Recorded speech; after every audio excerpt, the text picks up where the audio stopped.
गुरुजी प्रणाम। सुखी रहो।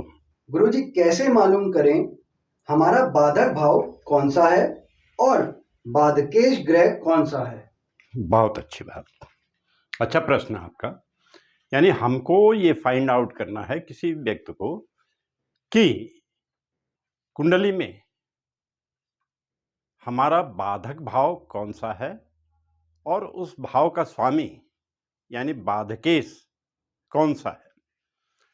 तो देखिए, कुल 12 राशियां होती हैं और 12 राशियों की वजह से 12 लग्न होंगे।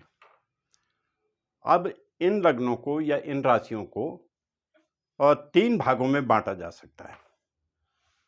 एक चर लग्न वाली राशियां, ये मेष, कर्क, तुला और मकर, ये चर लग्न वाली राशियां हैं।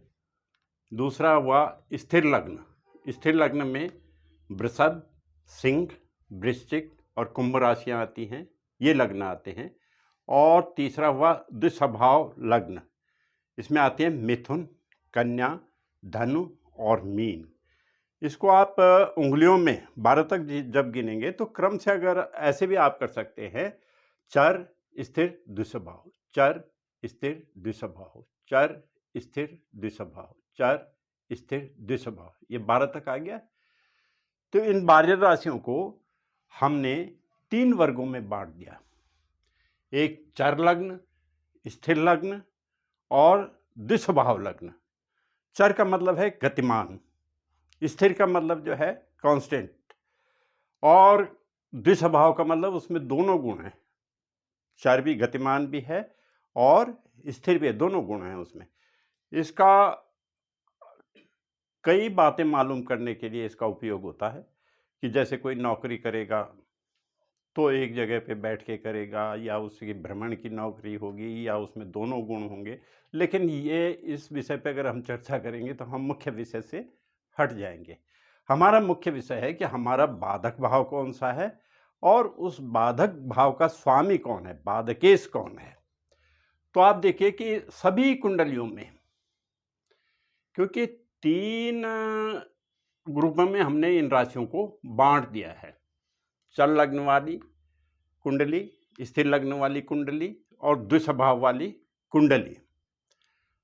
तो इसी हिसाब से सभी कुंडलियों में केवल 3 स्थान होते हैं जो बाधक होते हैं। सभी में नहीं होते, तीनों स्थान सभी में बाधक नहीं होते, लेकिन कुछ कुंडलियों में बाधक स्थान जो होता है वो 11वां स्थान होता है, आय भाव। कुछ कुंडलियों में बाधक स्थान 9वां भाव होता है, यानी भाग्य भाव। कुछ कुंडलियों में बाधक स्थान 7वां भाव होता है, जो कि गृहस्थ से संबंधित होता है। ठीक है नहीं? तो कैसे पता करें कि हमारा आय भाव बाधक है या भाग्य भाव बाधक है या 7वां भाव बाधक है? तो हम ये इस आधार पे कर सकेंगे। आप देखिए, जो चर लग्न की कुंडलियां होंगी वो होंगी मेष लग्न की, कर्क लग्न की, तुला लग्न की और मकर लग्न की। ये चर लग्न वाली कुंडली होंगी। और इनका जो बाधक भाव होगा एकादश भाव होगा, जिसको हम आय भाव भी कहते हैं। और इनके जो स्वामी होंगे बाधकेश, अगर मेष लग्न की कुंडली है तो बाधकेश शनि होगा, कर्क लग्न की कुंडली है तो बाधकेश शुक्र होगा, और तुला लग्न की कुंडली है तो बाधकेश सूर्य होगा, और मकर लग्न की कुंडली है तो बाधकेश मंगल होगा। ये सभी कुंडलियां चर लग्न वाली हैं, जिनका भी मैंने जिक्र किया, ये चर लग्न की कुंडलियां। अब हम जिक्र करते हैं स्थिर लग्न वाली कुंडलियों की। स्थिर लग्न वाली कुंडली होती हैं वृषभ लग्न की कुंडली, सिंह लग्न की कुंडली, वृश्चिक लग्न की कुंडली और कुंभ लग्न की कुंडली। तो जो स्थिर लग्न वाली कुंडलियां होती हैं, इनका बाधक भाव 9वां भाव होता है, भाग्य भाव। और इनका जो बाधकेश होता है, यानी कि बाधा डालने वाला, बाधा डालने वाला मतलब रुकावट डालने वाला, इसको समझ सकते हैं आप कि भाग्य में बाधा डालता है। तो अगर वृषभ लग्न की कुंडली होगी तो इसमें जो बाधकेश होगा वो शनि होगा। सिंह लग्न की कुंडली होगी तो इसमें बाधकेश मंगल होगा। वृश्चिक लग्न की कुंडली होगी तो इसमें बाधकेश चंद्रमा होगा। कुंभ लग्न की कुंडली होगी तो इसमें बाधकेश शुक्र होगा। यानी स्थिर लग्न की कुंडलियां कौन कौन सी होती हैं? वृषभ लग्न की कुंडली, सिंह लग्न की कुंडली, वृश्चिक लग्न की कुंडली और कुंभ लग्न की कुंडली, ये स्थिर लग्न वाली कुंडलियां होती हैं। और इन स्थिर लग्न की कुंडलियों में नवम भाव यानी भाग्य भाव बाधक होता है और भाग्येश और बाधकेश ये होते हैं।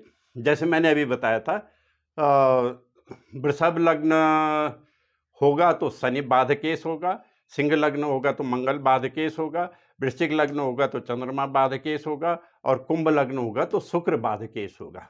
ये स्थान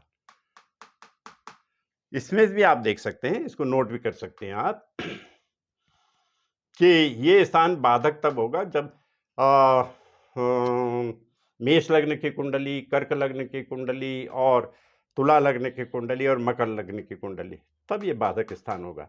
इसमें ये स्थान तब बाधक होगा जब वृषभ लग्न की कुंडली होगी, सिंह लग्न की कुंडली होगी, वृश्चिक लग्न की कुंडली होगी, कुंभ लग्न की कुंडली होगी। ये सप्तम स्थान तब बाधक होगा जब हमारा मिथुन लग्न की कुंडली होगी, कन्या लग्न की कुंडली होगी, धनु लग्न की कुंडली होगी और मीन लग्न की कुंडली होगी। और इनके बाधकेश भी लग्न के हिसाब से परिवर्तित हो जाएंगे। अब द्विस्वभाव लग्न की कुंडली के बारे में आप जानिए। द्विस्वभाव लग्न की कुंडलियां होती हैं जो मिथुन लग्न की होगी, कन्या लग्न की होगी, धनु लग्न की होगी और मीन लग्न की होगी। ऐसी कुंडली द्विस्वभाव लग्न वाली कुंडलियां होती हैं। और इन द्विस्वभाव लग्न की कुंडलियों में जो बाधक भाव होता है वो सप्तम भाव होता है, गृहस्थ का भाव। और इसमें अगर मिथुन लग्न की कुंडली है तो बाधकेश होगा बृहस्पति, अगर कन्या लग्न की कुंडली है तब भी बाधकेश होगा बृहस्पति, और धनु लग्न की कुंडली है तब बाधकेश होगा बुध, और मीन लग्न की कुंडली है तब बाधकेश होगा सूर्य। इससे भी जान सकते हैं हम, अगर मिथुन लग्न की कुंडली है तो बाधकेश होगा मिथुन लग्न की कुंडली होगा तो बाधकेश होंगे बृहस्पति, कन्या लग्न की कुंडली होगी तो बाधकेश होंगे बृहस्पति, और धनु लग्न की कुंडली होगी तो बाधकेश होंगे बुध, और मीन लग्न की कुंडली होगी तो बाधकेश होंगे सूर्य। अब बाधक और बाधकेश का तो आपको स्पष्ट हो गया होगा। बाधक का मतलब बाधा डालने वाला, और बाधकेश का मतलब बाधा डालने वाले ग्रह का स्थान का स्वामी, वो बाधकेश हो गया। अब इसमें रुकावट पड़ती, इसमें क्या करना पड़ता है कि क्या प्रभाव पड़ता है इसका जीवन में। जैसे सप्तम भाव में देख लीजिए आप कि अगर वर का बाधक भाव भी मान लीजिए कि सप्तम हो गया, और कन्या का भी बाधक भाव अगर सप्तम हो गया, तो इसमें क्या होता है, क्योंकि ये गृहस्थी से संबंधित भाव है या साझा कार्य से संबंधित भाव है, जैसे साझा व्यापार वगैरह, तो इसमें क्या होगा कि ये गृहस्थी में किसी का बाधक भाव अगर सप्तम है तो उसकी गृहस्थी में थोड़ा सा वो जो स्मूथनेस है वो नहीं रहेगी, थोड़ा झिकझिक रहेगी। अब मान लीजिए कन्या का भी बाधक भाव सप्तम हो गया और वर का भी बाधक भाव अगर सप्तम हो गया, तो ये थोड़ा जो झिकझिक है वो थोड़ा सा बढ़ जाती है, वो स्मूथनेस नहीं रहती। तो इसमें ये प्रयास करते हैं कि दोनों का बाधक भाव एक ही न हो या सप्तम ही न हो, चेंज हो जाए, तो उसमें क्या होता है कि उस भाव में ज़्यादा परेशानी नहीं होती, थोड़ा परेशानी घट जाती है वो। तो इस बारे में मैं समझता हूँ कि स्पष्ट हो गया होगा आपको, बाधक और बाधकेश। अब सवाल ये उठता है कि इसमें कोई चीज़ बाधक है, कोई ग्रह बाधक है या बाधकेश है, कोई भाव बाधक है, और तो क्या करना चाहिए, उसका उपाय क्या करना चाहिए। देखिए, उपाय में तो मुख्य रूप से जो आता है, जप होता है, हवन होता है, व्रत होता है, और उस व्रत का उद्यापन होता है, और दान होता है।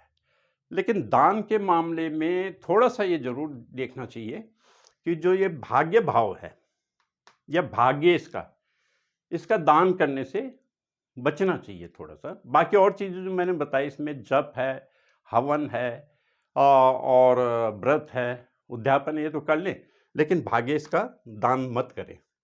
इसका आयेश का आप दान भी कर सकते हैं और सप्तमेश का भी आप दान कर सकते हैं।